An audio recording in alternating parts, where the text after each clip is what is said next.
Tell us, what are some of the key concerns that you have these days? Well, I think whenever you're interacting with the internet, whenever you're uploading data, whenever you're browsing, whenever you're really doing anything online, I think it's important to recognize that all of those things can be tracked, they can be used.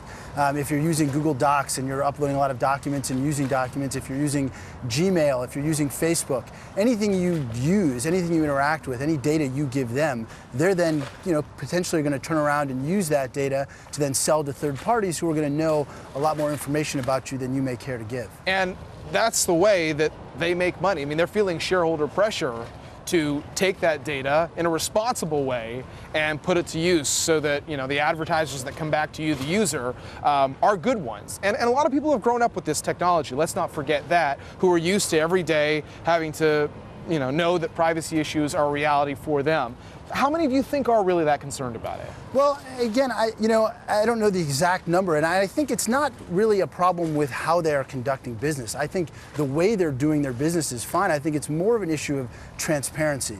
Are they being transparent with the users? Are they letting the users know, and even giving users the option to let them know how their data is being used, how it's being manipulated, who it's being sold to, for what reason? And I think that is more the issue. And I do think these companies are going to have to really focus on that moving forward as privacy becomes a bigger issue. So the changes that you would like to see, for example, would be what, more disclaimers or more flashing signs that this is what's going to happen with your data, just so you know? Well, I think they're moving more into like an opt-in structure where you're giving these companies permission as opposed to them taking it just by happenstance, just by you signing up for a service.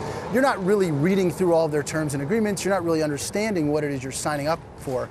And there is a social contract there, and I think they would be much better suited if they could present that to the end user in a very clear and concise way. And it's not very different than how the government got involved with the banks and the credit cards, and making sure people understood exactly what they were signing up for and helping them understand the process. It's an interesting comparison. Speaking of the government, I mean, Emily just highlighted what's been going on with Google and Facebook. It's not as if the government isn't trying to keep tabs on what's going on as well. What's been your take on the government's ability to police all this?